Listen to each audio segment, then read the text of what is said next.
অভিনন্দন জানাচ্ছি। যারা প্রত্যেকেই আপনাদের মূল্যবান সময়গুলো দিয়ে হোমিওপ্যাথিকে সামনে অগ্রসর করার জন্য সহযোগিতা করতেছেন।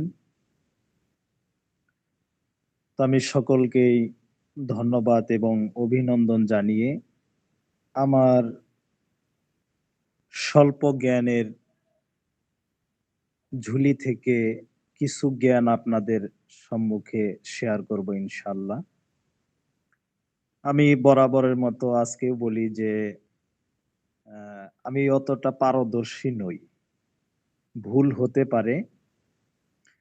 তো আমার কেসগুলাতে কোথাও ধরতে ভুল হলে বা ই হলে আমাকে অবশ্যই জানিয়ে দিবেন এবং শিখিয়ে দিবেন। মূলত আমরা এখানে টিচার নই, আমরা একে অপরে আমাদের জ্ঞানগুলো শেয়ার করার চেষ্টা করি আর কি। তো সময় অনেক হয়ে গেছে, আজকে যেহেতু জুমাবার, শুক্রবার, তো আমি সময় নষ্ট না করে সরাসরি আমার দু একটি কেস আলোচনা করার জন্য চলে যাচ্ছি।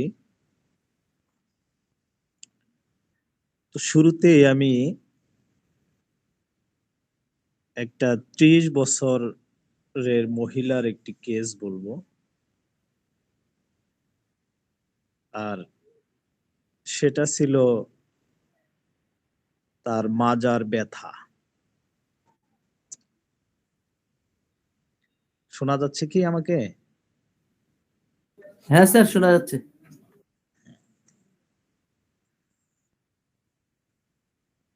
তো এই মহিলা আমার পুরনো পেশেন্ট।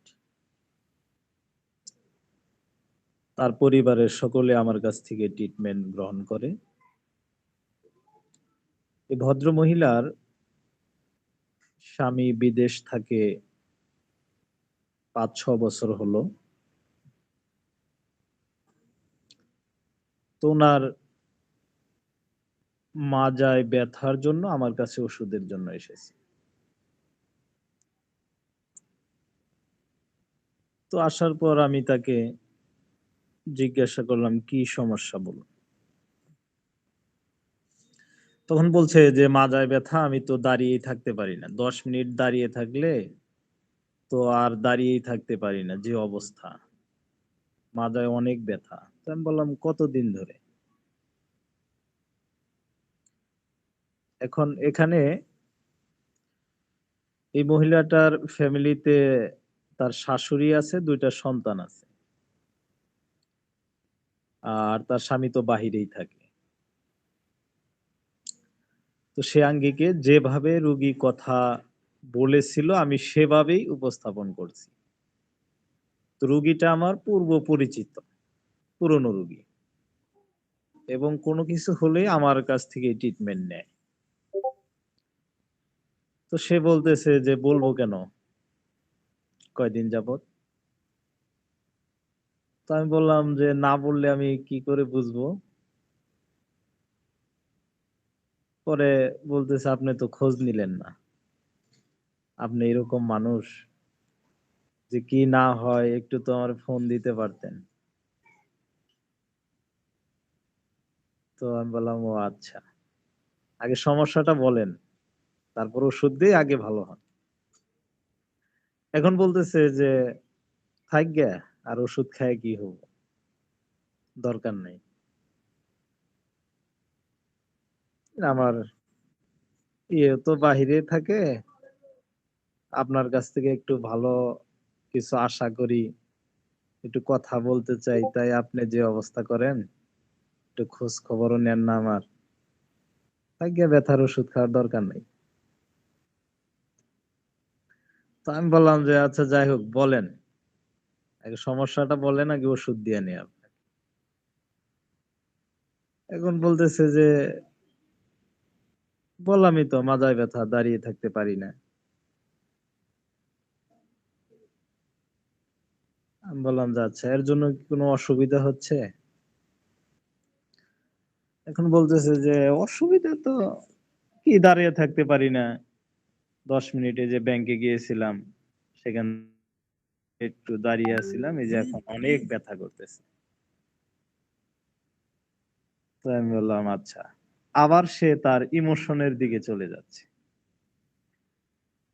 যে আপনি এমন মানুষ যে আমার একটু খবরও নিলেন না, কি অবস্থা, কিভাবে থাকি, আর কেউ না নিক, আপনি তো নেওয়ার কথা, তো আপনি কেন খোঁজ নিলেন না? তো আমার সাথে এরকম ভাবে আপনাকে ইমোশন শোনা যাচ্ছে না তো? শোনা যাচ্ছে না? আমরা তো আমরা শুনতে শুনতে পাচ্ছি। পাচ্ছি, চালাইবেন। আমরা শুনতে পাচ্ছি।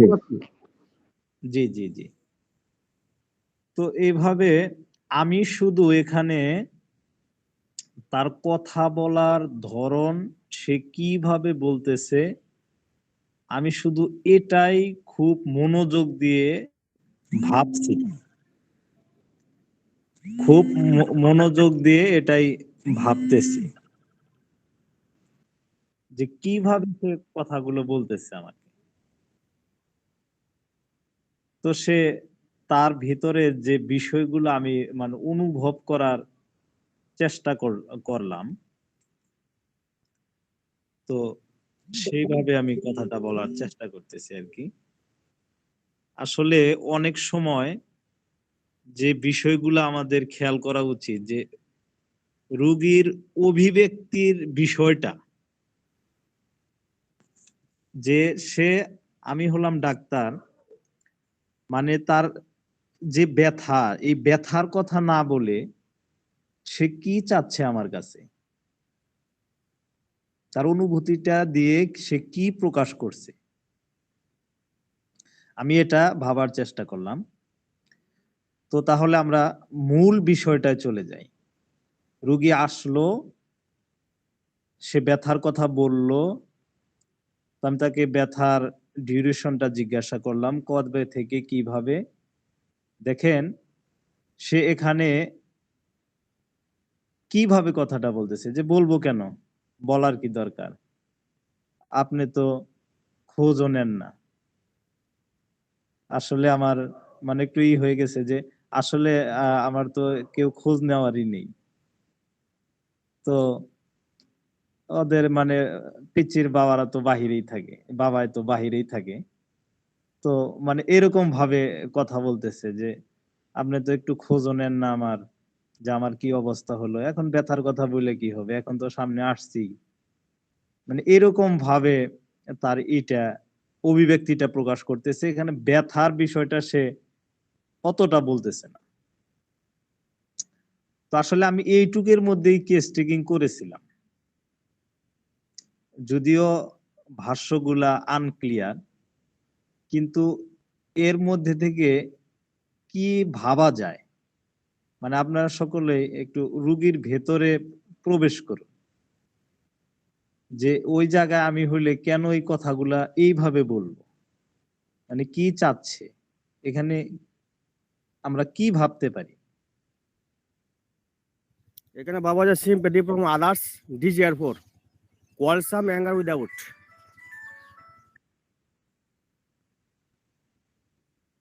সুন্দর সুন্দর, অনেক দারুণ ভেবেছেন, অনেক দারুণ।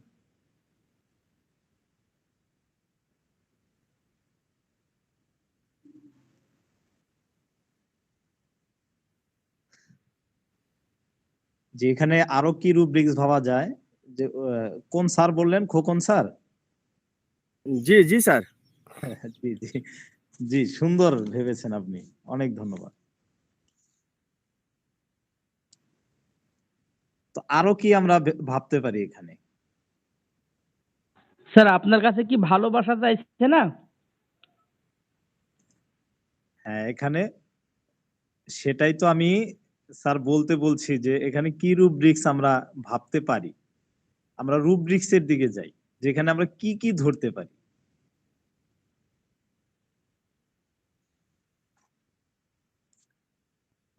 আরেকবার শর্ট করে আরেকবার কেসটা খেয়াল করিনি, মনস্ক ছিলাম অন্যদিকে। জি স্যার, জি স্যার, জি আমি যে কথাটুকু বেশি ভেবেছি, তো ওনার মাজায় ব্যথা, উনি আসছেন, তো কি সমস্যা? মাজায় ব্যথা। তো সংক্ষেপ করে আনতেছি আমি, যে মাজায় ব্যথা, 10 মিনিট দাঁড়িয়ে থাকতে পারি না, অনেক ব্যথা করে, তখন আবার বসতে হয়, মানে ব্যথাটা। তখন আমি জিজ্ঞাসা করলাম, আচ্ছা ব্যথাটা কতদিন ধরে? এখন উনি বলতেছে, রুগী এইভাবে বলতেছে, বলবো কেন, বলার কি দরকার? তো আপনি তো আমার একটু খোঁজও নেন না। আপনি তো, আমি ভাবছি আপনি একটু খোঁজ নেবেন, কিন্তু আপনি তো তাও নেন না। মানে মহিলার হাজবেন্ড বাহিরে থাকে, বাড়িতে শাশুড়ি আর 2টা সন্তান আছে। তো এইভাবে কথাগুলো বলতেছে। আমি আর বলবো কেন, ব্যথা মনে হয় যা মনে হয় তাই হোক গা, তাই কি? আপনি তো খোঁজ নিতে পারতেন, 1টা মিনিট ফোন দিলে কি হয়ে যাবে? মানে এরকম অনেক কথা বলছে, আমি সেটাকে সংক্ষেপ করলাম আর কি। তো এইরকম ভাবে কথাগুলো বলতেছে, ব্যথার বিষয়ে সে কথা বলছে না অতটা। এইটুকুর মধ্যে স্যার আমি রুগীর ভিতরে ঢুকে ভেবেছিলাম যে এরকম করে আমার সাথে কথা বলে কেন। এই পয়েন্টটাই বেশি আমি হিট করেছি, যে সে এরকম করে আমার সাথে কথা বলে কেন। সে কি চাচ্ছে? তার তো ব্যথা, সে দাঁড়িয়ে থাকতে পারছে না, অনেক ব্যথা। এটুকুই ভেবেছিলাম স্যার। এখানে ভাবা যায় affectionate, magnetized desire to be, আর কোয়ারেলসাম অ্যাঙ্গার উইদাউট, এগুলো ভাবা যেতে পারে। তবে বিচ্ছিন্ন ভাবে কি আসছে এখনই আমি রেপার্টরাইজেশন করিনি। আর জি স্যার, সিগন্যাল পর হতে পারে। জি স্যার। তাহলে আমি আর এর বলে সাথে কেয়ারফুল অফ আদার্স নেওয়া যায় না? না স্যার, এখানে কেয়ারফুল অফ আদার্স নেইনি আমি। তো আমি বলে দিই, সময় চলে যাচ্ছে খুব দ্রুত।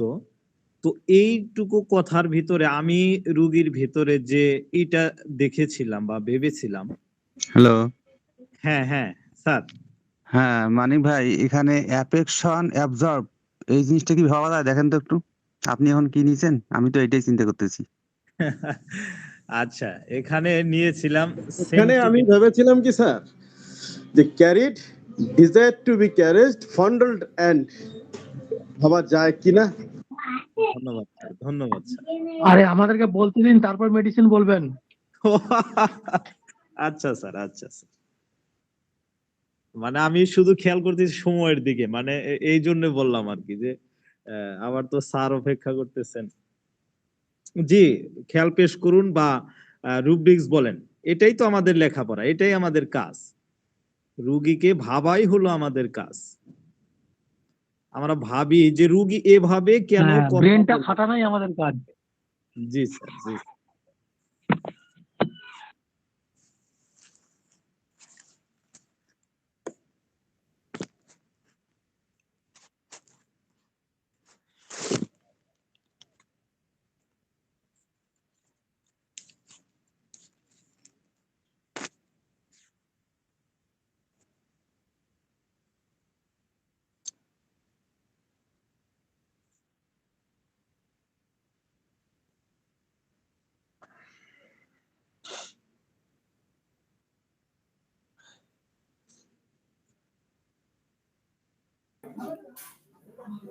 স্যার, এখানে যদি নেওয়া যায় অ্যাফেকশন অ্যাবজার্ভ আর delusion neglected, he is or she is neglected, আর ডেলিশন অ্যালোন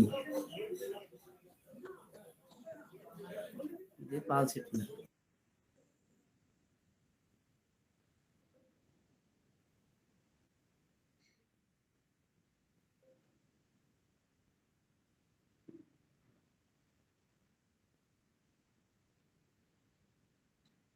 আমি কি বলবো স্যার? হ্যাঁ হ্যাঁ, বলে দিন। আর তো কেউ কিছু বলছেন না।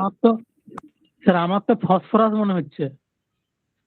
জি স্যার, ধন্যবাদ। ফসফরাস অথবা সিফিয়া, এরকম একটা ভাবনা আছে। হ্যাঁ বলুন। জি স্যার। হ্যাঁ, জি স্যার, ধন্যবাদ। আমি স্যার পালসেটিলা দিয়েছিলাম স্যার। যে রুব্রিক্স গুলো নিয়েছিলাম, তো খোকন স্যারকে ধন্যবাদ। ওই স্যামফেথি ফ্রম আদার্স ডেজায়ার, এটা আমি নিয়েছিলাম। সেন্টিমেন্টাল নিয়েছিলাম, মানে ভাবপ্রবণ। তিনি তার ভাবগুলো আমার কাছে প্রকাশ করতেছেন। তো আরেকটা রুব্রিক্স নিয়েছিলাম, carried desire to be caressed and,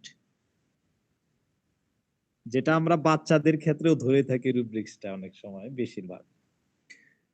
তো আর তার টোটাল যে ভঙ্গিমা, কথা বলার ধরন, অবস্থার পরিপ্রেক্ষিতে নিয়েছিলাম আমি অ্যাফেক্টেশন। সে আমার কাছে একটা ভান করতেছে, তার যে কথা বলা কার্যকলাপ গুলা আমার কাছে তার একটা ভান মনে হয়েছে। আমি হলাম ডাক্তার, আমি তো এমন কেউ না তার। তো যে কথা যে আচরণ গুলা করা দরকার সে স্বামীর সাথে করবে, তো তার এটা আমি অ্যাফেক্টেশনই ভেবেছি।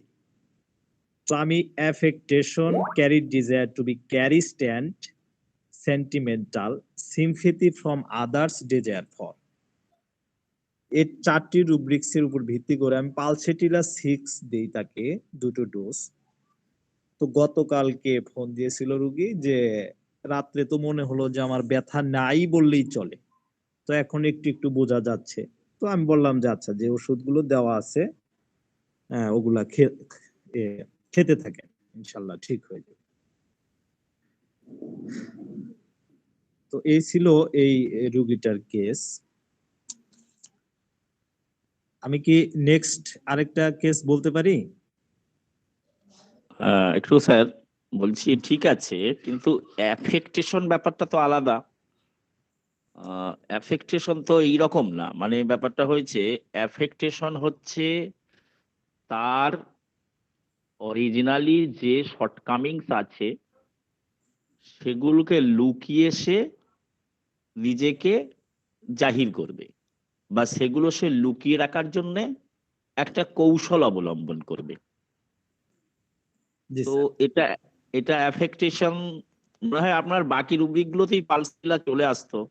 জি জি এই রুব্রিকটা আমার মনে হচ্ছে যেন এই কেসে ফিট না। আপনি একটু ভাববেন, বা আরো সব ডাক্তারবাবু আছেন আপনাদের মতামত জানাতে পারেন, তার জন্য না। জি স্যার, ওই 3টা রুব্রিক্সে পালসেটিলা চলে স্যার, আসছে। স্যার একটা কথা বলছি থ্যাংক হ্যাঁ ইউ স্যার। যে আনোয়ার স্যার বললো না স্যার, এবং আমিও বললাম অ্যাফেকশন অ্যাবজর্ব, এটা কি নেওয়া যেতে পারে? অ্যাবজর্বটা হবে না, অ্যাফেকশনেট হতে পারে, কিন্তু অ্যাবজর্ব তো আলাদা বিষয়। অ্যাবজর্ব তো জি জি হ্যাঁ, অ্যাবজর্ব তো আপনার কোলের কাছে, বুকের কাছে এসে, মানে আর কি, সে অ্যাবজর্ব সমস্তটা শুষে নিতে চাই, সেই হ্যাঁ রকম হ্যাঁ ব্যাপার না। হ্যাঁ, সেই রকম ব্যাপার এক্ষেত্রে না, আমার মনে হয় এটা মনে হচ্ছে বলে এটাই ঘটনা। অ্যাফেকশন জি স্যার। সেটা আসবে না, ঠিক আছে, পালসেটিলা, কিন্তু এখানে অ্যাফেকশন অ্যাবজর্ব আসবে না। এখানে এফেক্টনটা স্যার ধরছে এই জন্যই হয়তো বা, তাই হ্যাঁ যে সে ভানটা করতেছে যে অ্যাফেকশনের হতে পারে। আমার খবর নিলেন না, আপনি কিরকম মানুষ খবর, এই যে একটা সে ভান করতেছে, এটা তো একটা তার একটা মিথ্যা ভান। এটা তো আসলে তার কাছ থেকে মানে ইয়া সঠিক চিকিৎসাটা বা এফেকশন নিয়ে মানে সে যাতে আরো গভীরে যে ভালো ওষুধ পায়, এই জন্য সে একটা ভানটা করছে স্যার। সে তো আসলে মানে প্রকৃত তার এটা করে না, এই জন্য হয়তো এফেকশন নিচ্ছে স্যার। জি না স্যার, না না, আমি একটু সে বলছি তো, স্যার। হ্যাঁ বলি, আপনি বলুন, আমি 1 মিনিট বলে বলছেন, বলবেন। জি স্যার। সেটা তো হাইপোক্রিসিতে চলে যাবে। যদি ভান করে কৌশল করে নিজের ঔষধটা ভালো মতো নিতে চাই, সেটা তো আলাদা কেসে যাবে। আর অ্যাফেক্টেশন যেটা, সেটা তো আলাদা, সেই জন্য বলছি।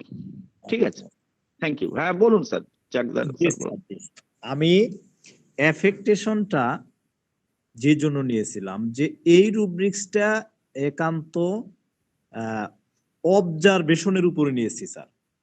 সে আমার সাথে যে কথা বলার ধরন, সে যেটা করছে সেটা তার স্বামীর সাথে করা উচিত, কিন্তু যেটা করছে আমি তার ফেসিয়াল এবং সকল এক্সপ্রেশন গুলো দেখে আমি বুঝেছি যে না, এটা আমার সাথে একটা ভান। সে ভালোবাসাও চাচ্ছে, কিন্তু তার টোটালিটির উপর এটা স্যার, এই রুব্রিক্সটা আপাতত অবজারভেশনের উপরে নেওয়া স্যার। এই জন্য হচ্ছে আর কি, আচ্ছা, থ্যাংক ইউ। আপনাদের ধরতে, হ্যাঁ আপনাদের ধরতে অসুবিধা হচ্ছে। তো আমি এই জায়গাটায় এটা অবজারভেশন যোগ্য একটা রুব্রিক্স আমি যেটা নিয়েছিলাম স্যার। ধন্যবাদ, সকলকেই ধন্যবাদ স্যার। থ্যাংক ইউ, কিন্তু কেস ঠিক আছে, কেস আপনার পালসেটিলায় আছে, সেটা নিয়ে কোনো সমস্যা নাই। আচ্ছা জি ঠিক স্যার। আছে, আপনি জি এগিয়ে স্যার, যাবে। ধন্যবাদ। জি স্যার, ধন্যবাদ। স্যার বলুন স্যার, বলুন। ও স্যার, যেটা বলছিলাম, আসলে আমার মনে হচ্ছে যখন ওই রুগীটা মানিক স্যারের চেম্বারে কথাগুলো উপস্থাপন করছি, তখনই আমার মনে হচ্ছে এটা পালসেটিলে। কেন? পালসেটিলাকে যতই ভালোবাসা দেন, ও কিন্তু চুষে নিবে। এই জিনিসটা আমার মনে হয়েছে, সেই জন্য আমি আর কি ওইটা বলছি, অ্যাফেকশন অ্যাবজর্ব, মানে পালসেটিলা যেটা কোর ফিলিং। ওকে যতই ভালোবাসা দেন, ওর কাছে কিছুই নেই, ও মানে একটা চুষে নিতেই আছে। একটা স্পঞ্জ যেমন চুষি নেয় যতই দেন, এরকম একটা পালসেটিলে কিন্তু এই এই এইরকম কোর ফিলিংটা আছে আর কি। এই জন্য আমি এটা মনে করেছিলাম। এক্ষেত্রে দাদা, এক্ষেত্রে অ্যাপ্লিকেবল রুব্রিক নয়, এটাকে বোঝার জন্য পালসেরিলা। এক্ষেত্রে যেভাবে জি উনি জি জি ব্যক্ত করেছেন ভাষ্য দিয়ে, সেখানে অ্যাফেকশনের অ্যাবজর্ব বলে কোথাও কিছু নেই। Carry desire to be carry caressed হতে পারে, জি, অ্যাফেকশনের জি। হতে পারে। হ্যাঁ এটা হ্যাঁ ঠিক। পালসেরিলার জন্য অ্যাফেকশনের অ্যাবজর্ব। আনোয়ারুল দা, আর একটা হ্যালো, ঠিক বিষয় আছে, হচ্ছে ওকে, বাসা পাই। আনোয়ারুল দা, আমি একটা কথা বলি এখানে। দেখেন, কেস টেকিং এর পরে আমরা যেটা এখানে টার্গেট করি যে পিপি, প্রেজেন্ট এবং পারসিস্টেন্ট প্রিডোমিনেটিং যে ব্যাপারটা থাকে, ওই মানিক স্যারের কাছে ওই পেশেন্ট আসলে কি চাইছে বারবার, ওষুধ টষুধ তো না। উনি চাইছে আপনি আমার খবরটা নিলেন না, আপনি কেমন মানুষ। তার মানে উনি ওই পেশেন্ট ওই স্যারের কাছ থেকে এতটা আদর, এতটা ভালোবাসা, এতটা স্নেহ, মমতা, যত্ন উনি আশা করছেন। আরে এটুকু যদি আপনি করতেন, তাহলে তো আমাকে কিছু আর বলতেই হতো না। হ্যাঁ, তো এই ব্যাপারটাই হচ্ছে ওনার ওই পেশেন্টটার মেইন টার্গেট। আপনি ডাক্তারবাবু, আপনার কাছে আমি ট্রিটমেন্ট করি, সবসময় আসি যাই। এখন ডাক্তারবাবু ওনাকে কিরকম চোখে দেখে সেটা আলাদা ব্যাপার, কিন্তু পেশেন্টের ধারণা যে আপনি ওনাকে যদি একটু ভালোভাবে খোঁজ খবর নিতেন, তাহলে না উনি শান্তি, অসুখ বিসুখ যাই থাক। এই যে জায়গাটা, এই জায়গাটা থেকে আমি যে ধারণাটা করেছিলাম যে carried desire to be carried fondled and, এখানে পালসেটিলা আর একটা মেডিসিন বোধহয় ওই রুব্রিকে আছে, মানে দুটো না তিনটা মেডিসিন আছে, এই ধারণাটা এসেছিলাম। ঠিকই আছে, ওখানে পালসেই আসলো। তার আনোয়ারুল দা যে কথাটা বলছেন, তখন এখানে অ্যাবজর্ব না, ও যে শুধু চাইছে ওইরকমটা কিন্তু না। ও কিরকমটা চাইছে, আপনি আমাকে, উনি তো ডাক্তারবাবুর কাছে তো উনি এসেছেন, তো তাহলে উনি কি চাইছে, আমাকে সেইভাবে একটু আদর যত্ন কর। ফন্ডল মানে কি, একটা ছোট্ট বাচ্চাকে আমরা কোলে নেই, কোলে নিয়ে পিঠে হাত চাপড়াই, চেপে ধরি, গালে চুমু দেই, ঠোঁটো চুমু দেই, এই যে একটা আকর্ষণ, এটা হচ্ছে ফন্ডল। তাহলে ওই ভদ্র মহিলা ডাক্তারবাবুর কাছ থেকে মানে এই ধরনের একটা স্নেহ, মমতা, এই জিনিসটা উনি আশা করছেন। কাজে এখানে অ্যাবজর্বটা ধারণা একটু আলাদা রকম আছে, এটা আমার অভিমত আর কি। হ্যাঁ, বলুন স্যার এবার। জি দাদা, ঠিক, একদম ঠিক বলেছেন, আমার কথাটাই আপনি বলছেন। আসলে হ্যাঁ, বলে নিন, বলে নিন। হ্যাঁ, আসলে রুগীটা ডাক্তারবাবুর কাছে এইটাই চাচ্ছিল আর কি, যেটা আপনি বললেন। ঠিক আছে স্যার, কন্টিনিউ করুন। হ্যাঁ, আসলে সে তো পায়নি, তারপরে আবার অ্যাবজর্ব কি করে হবে? সে যেটা চেয়েছে সেটা তো অ্যাফেকশন সে পায়নি, সেটার তার অভিযোগ যে আপনি আমাকে একটু খবর পর্যন্ত নিলেন না। তাহলে টোটালটা অ্যাবজর্ব করার বিষয়টা আসছেই না। হ্যাঁ, হ্যালো, এইভাবে আলোচনার মাধ্যমেই আমরা সংশোধন হব এবং তাতে আমাদের সকলের উপকার হবে। এই জন্যই আমাদের বসা, এই জন্যই আমাদের আলোচনা। Thank you. হাফিজুল স্যার, বলুন হাফিজুল স্যার, স্যার, এখানে আমার একটা কোশ্চেন আছে যে অ্যাফেকশনেট, রিটার্ন অ্যাফেকশনেট, ঠিক আছে? হ্যালো, অ্যাফেকশনেট, রিটার্ন অ্যাফেকশনেট, যাতে ফসফরাস আছে, পোডো আছে, আর একটা আনকমন মেডিসিন আছে, এখানে যদি একটু আমাকে বলেন। ও সেটা তো আলাদা বিষয়। কারণ সেটা তো আপনাকে যে অ্যাফেকশন দেবে কেবল তাকেই সে অ্যাফেকশন দেবে।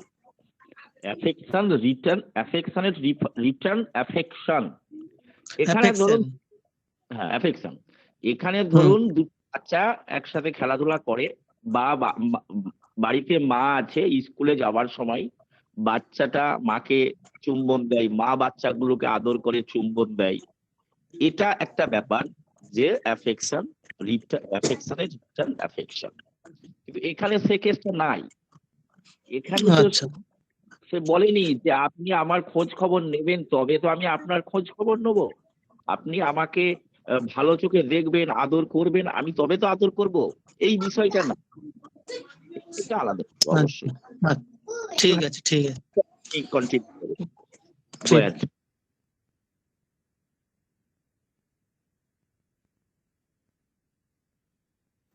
জি স্যার, তাহলে আমি একটা বাচ্চার কেস বলি, কোষ্ঠকাঠিন্যের বাচ্চা।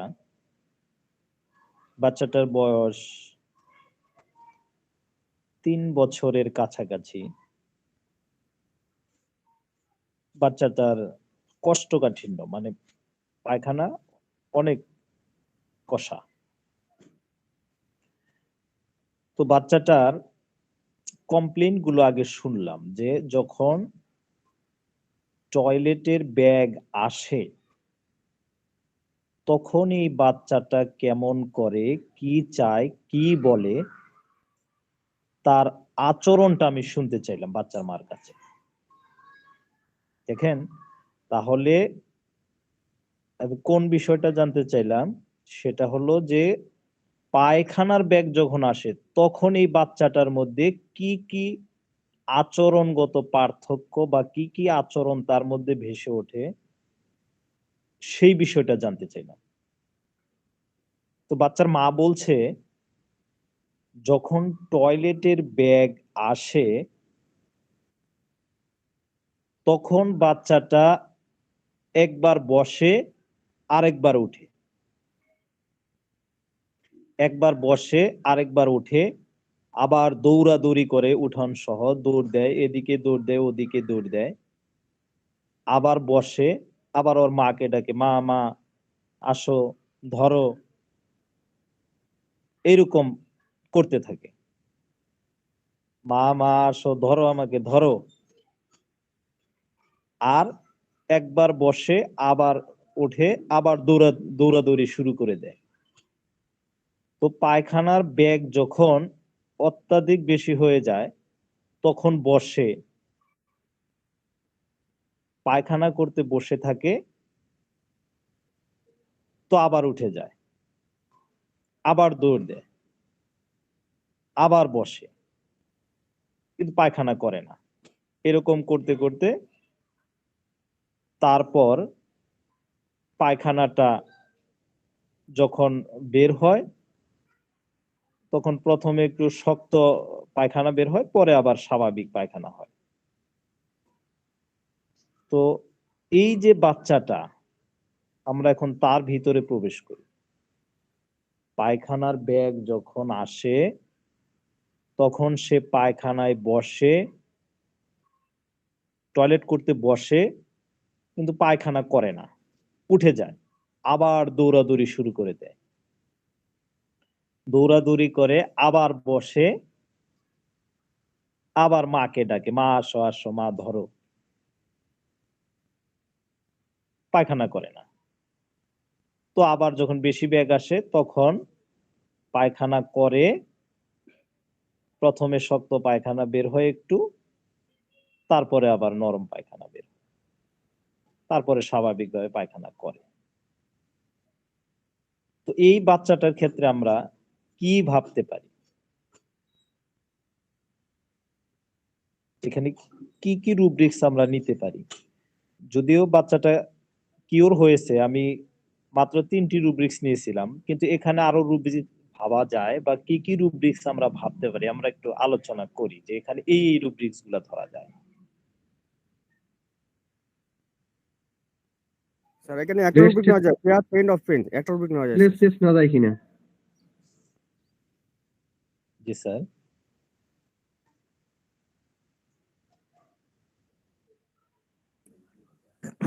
Shirking stool before, cheerful stool after. Borax. ধন্যবাদ স্যার।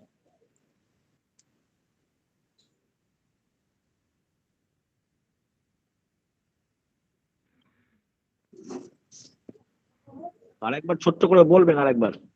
আমি আজকে একটু ডিস্টার্বে আছি, অথচ জি স্যার, জি স্যার, জি স্যার। তো বাচ্চাটার কোষ্ঠকাঠিন্য, পায়খানা কষার সমস্যা। তো পায়খানার ব্যাগ যখন আসে তখন পায়খানা করতে বসে, কিন্তু পায়খানা করে না।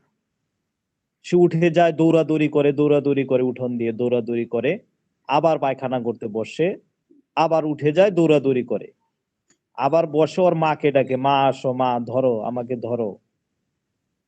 তো এরকম করে। তো যখন পায়খানার ব্যাগ বেশি হয় তখন বসে যায় এবং পায়খানা করে। প্রথমে শক্ত পায়খানা বের হয়, তারপরে নরম পায়খানা বের হয়, তারপরে স্বাভাবিকভাবে পায়খানা করে।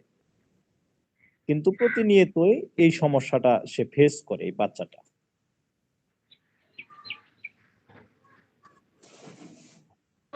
স্যার এখানে জি sir. Restlessness, nervousness, stool before borax.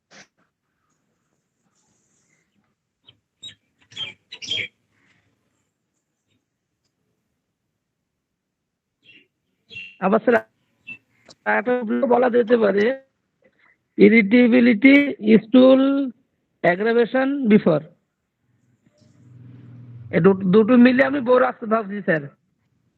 জি স্যার, ধন্যবাদ। বলছেন carried desire to be carried হতে পারে কি? Restlessness, pain from shrieking stool during কেমন মিলা? স্যার এখানে sir fear pain of pain, আর sir fear suffering of, sir দুইটা আমি নিয়েছি স্যার। ধন্যবাদ স্যার, খোকন স্যারকে অনেক ধন্যবাদ।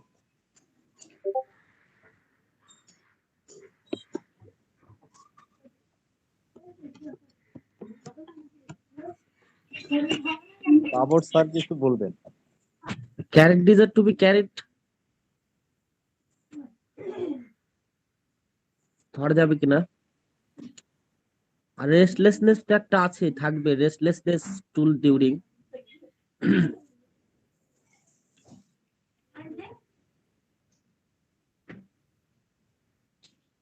স্টুল বিফোর হবে আর কি।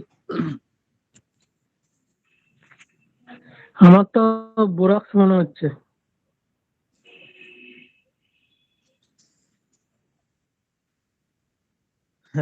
জি স্যার, ধন্যবাদ সবাইকে। আমি সালফার কেসটা- মনে হচ্ছে। জি স্যার, ধন্যবাদ স্যার। তো এই বাচ্চাটাকে স্যার আমি ব্রায়োনিয়া দিয়েছিলাম স্যার। সময় যেহেতু সংক্ষেপ, 11টা প্রায় বেজে আসলো, তো দেখি আরেকটা কেস বলা যায় কিনা, তো সেজন্য আমি বলে দিলাম। তো আমি ব্রায়োনিয়া দিয়েছিলাম যে এই বাচ্চাটা দৌড়াদৌড়ি করে, টয়লেটের ব্যাগ আসলেই দৌড়াদৌড়ি করে, টয়লেট করতে চাচ্ছে না, আবার বসছে, আবার উঠে যাচ্ছে, আবার টয়লেট করছে না, আবার বেশি ব্যাগ যখন আসছে তখন করতেছে। তো আমি এখান থেকে নিয়েছিলাম এইলমেন্টস ফ্রম অ্যান্টিসিপেশন। অ্যান্টিসিপেশন কেন? টয়লেট করতে বসে কিন্তু করে না, আবার উঠে দৌড়াদৌড়ি করে। তার জানা আছে যে আমি টয়লেট করতে গেলে আমার যে ব্যথাটা হয় সেটার স্যার তার ওইটার পূর্ব অনুমান আছে, সেই জন্য সে এত দৌড়াদৌড়ি করে। তাহলে এখানে আমি নিয়েছিলাম এইলমেন্টস ফ্রম অ্যান্টিসিপেশন আর escape attempt to run away.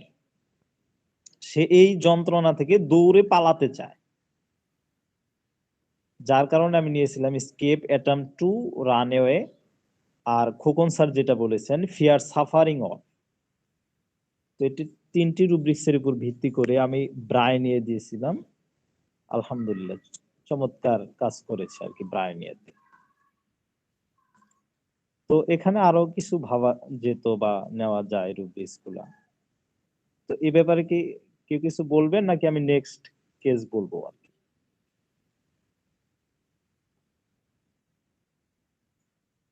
Sir pain এবং সাফারিং এর পার্থক্যটা একটু করে দেন স্যার। জি স্যার। পেন এবং সাফারিং। ও, এটা হাফিজুল স্যারকে দৃষ্টি আকর্ষণ করছি। জি স্যার, হাফিজুল স্যার। জি স্যার। জি স্যার। জি স্যার। স্যার এখানে ক্যারেট ডিজার ধরা যেত না, carried desire to be carried, ওই যে মা আমাকে ধরো। জি ওইটার ভিতরে এতটা খুঁজে পাওয়া যাচ্ছিল না আচ্ছা আচ্ছা, ক্যারি ডিজায়ার তো। যেহেতু প্রায়োনিয়াতে আছে এটা রূপরেখটা। জি জি। তো হাফিজুল স্যার, পেইন এবং সাফারিং এটা একটু আমাদের একটু বুঝান স্যার। আচ্ছা ঠিক আছে, আপনি শেষ করুন, তারপর আলোচনা আমি করে দেবো ইনশাল্লাহ, অসুবিধা হবে না। হ্যাঁ ঠিক আছে, শোনা যাচ্ছে আমাকে? হ্যালো? জি জি স্যার, স্যার, শোনা জি যায়, স্যার। শোনা যায়। হ্যাঁ আপনি কন্টিনিউ করুন, আমি শেষে আলোচনা করে দেবো, অসুবিধা নাই।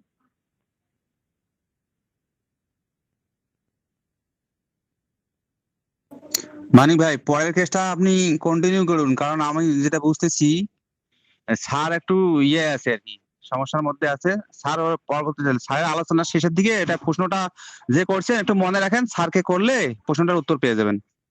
মানিক ভাই কন্টিনিউ করুন। জি ধন্যবাদ।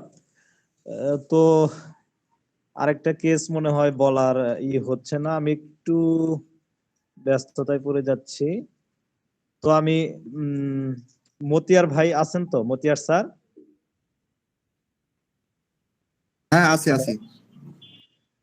জি ভাই, ওই আরেকটা কেস আমি বলতে চেয়েছিলাম কিন্তু মানে একটু ব্যস্ততায় পড়ে যাচ্ছি।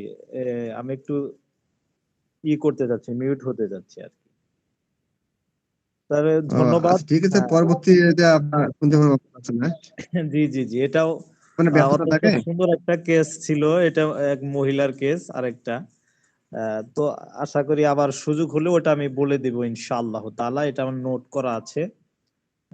তো সবাইকে ধন্যবাদ যে আমার এই এলোমেলো কথাগুলো মনোযোগ সহকারে শোনার জন্য। অনেক কিছু শিখতে পারলাম। তো আমি আবার একটু পরে জয়েন হচ্ছি। তো সবাইকে ধন্যবাদ জানিয়ে আমি আজকের ক্লাস আলোচনা আমি এখানেই শেষ করছি। ধন্যবাদ সবাইকে। ধন্যবাদ ডাক্তার মোহাম্মদ মানিক সর্দার ভাইকে ওনার মহামূল্যবান আলোচনা রাখার জন্য। সুন্দর দুইটি কেস আলোচনা করেছেন, যে কেস দুটি থেকে আমরা সুন্দর সুন্দর রুব্রিক গুলোকে আমরা আয়ত্ত করতে সক্ষম হলাম। ভাইকে অনেক ধন্যবাদ। তো এ পর্যায়ে আমাদের এই প্ল্যাটফর্মে আলোচনা রাখছেন ডাক্তার সুকুমার দেবনাথ স্যারকে ওনার জ্ঞানগর্ভ আলোচনা কিছু শেয়ার করার জন্য বিশেষভাবে বলছি। স্যারের পরে আছে আমাদের হাফিজুল ইসলাম মন্ডল স্যারের আলোচনা।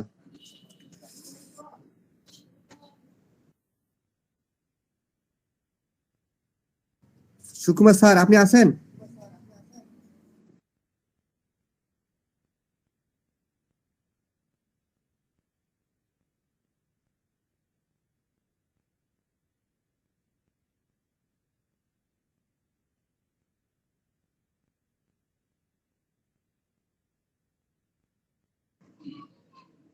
সুকুমার স্যার পাওয়া যাচ্ছে না, চলে গেছেন। তো আমরা তাহলে সরাসরি স্যারের কাছে চলে যাই। তো এই পর্যায়ে আমাদের আলোচনা রাখছেন ডাক্তার মোহাম্মদ হাফিজুল ইসলাম মন্ডল স্যার। আমি স্যারকে ওনার মহামূল্যবান আলোচনা রাখার জন্য সবিনয়ভাবে অনুরোধ করছি। যেহেতু আজকে শুক্রবার দিন, আজকে আমরা সময় অযথা নষ্ট না করে আমি স্যারের কাছে চলে যাচ্ছি সরাসরি। স্যার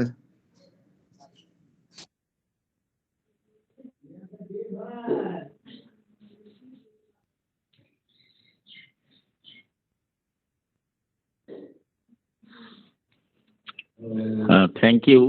মানিক চাকদার স্যারকে খুব সুন্দর আলোচনা করলেন এবং এই আলোচনা থেকে আমরা অনেক কিছু নতুন নতুন জিনিস শিখতে পারলাম। ধন্যবাদ ওনাকে। তো সেই সঙ্গে ধন্যবাদ মতিয়ার স্যারকে যে আমাকে এখানে বলার সুযোগ করে দিয়েছেন। তো প্রথমে আমি একটা ভাষ্য বলছি, এই ভাষ্যটা থেকে আমরা কি রুব্রিক দিতে পারি সেটাই আগে আসবো, তারপর মেডিসিন। আগে কি কি রুব্রিক নিতে পারি? একটা প্যারালিসিসের রোগী, তো রুগীটা বাড়ি থেকে মানে বাড়ির লোকের কাছ থেকে যখনই কোনো কিছু চাই তাকে তৎক্ষণাৎ দিতে হবে। মোটামুটি একবার বলে হয়তো 10 থেকে 12 সেকেন্ড অপেক্ষা করে না, সঙ্গে সঙ্গে বলে কি হলো দিলে না,